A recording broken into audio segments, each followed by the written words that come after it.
এতক্ষণ কি করতেছিল কে জানে, মনে কিছু ভালো রান্না করবে না, মানে মাছটা চোর কিছু রান্না করবে। যাই হোক, আমি তো পেট ভরে খাবো, খুব খিদে পেয়েছে।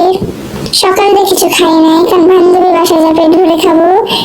আর বাসাতে কিছু করার নাই, ওর কাছে যা বলবো যে আমার টাকা পয়সা নেই, এরকম বললে আমি প্রত্যেক মাস আইসার বাসায় খাবো।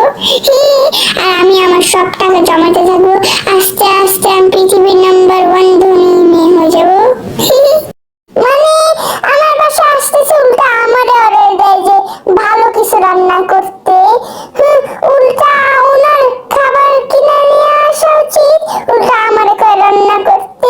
আর আমি যা রান্না করি উনি আসবে, ওনার জন্য ভালো খাবার রান্না করতে হবে। এমনি আমার এখন আয় কমে গেছে, এখন নিজে ভালো খাবার কিনতে পারি না, রান্না করতে পারি না, আর ওনার জন্য ভালো খাবার রান্নতে হবে। মাসে মাসে গরুর মাংস খাই আর মাছ খাই, আর উনি এখন আসছে যে আমার জন্য ভালো ভালো রান্না খাবার করতে। যাই হোক, আমি তারা বললেই শান্ত করতে হবে। আর কিছু করার নাই, যাই রান্না করি। মাত্র রান্না করতে আসি, এর ভিতরে কল দিছে। রান্না করা শেষ, রান্না করা শেষ, খাওয়া ছাড়া আর কিছুই পারি না। কত স্বার্থপর একটা বান্ধবী আমার, কোনো সময় গিফট টিফট কিছু নিয়ে আসে না, সবসময় ওরেই খাওয়াইতে হয়।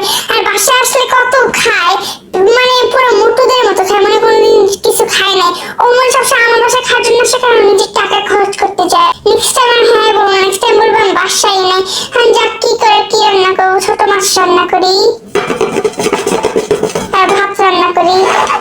কারণ গরুর মাংস রান্না করবো না, কারণ আমার বড় বোন কানাডা দিয়ে আসতেছে, তার জন্য ভালো কিছু রান্না করতে হবে। আর আমার আয় নাই, তো আমার মাসে মাসে খাইতে হয় গরুর মাংস, তো আমার বড় বোনের জন্য তো রাখতে হবে ভালো খাবার।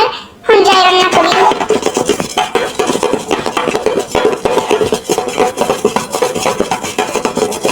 ভাতটা বসাই,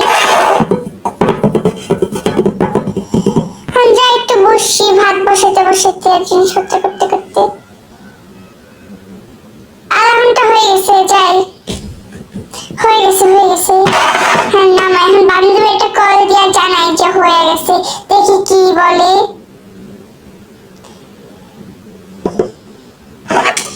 যাই বান্ধবী বাসা রান্না, বান্ধবী আসতে কইছে।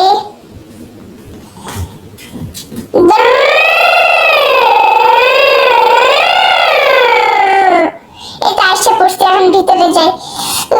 খাওয়ার জন্য ওয়েট করতে পারি না, যাই ডাক্তার দি। আরে খুলে নিতে একবারে।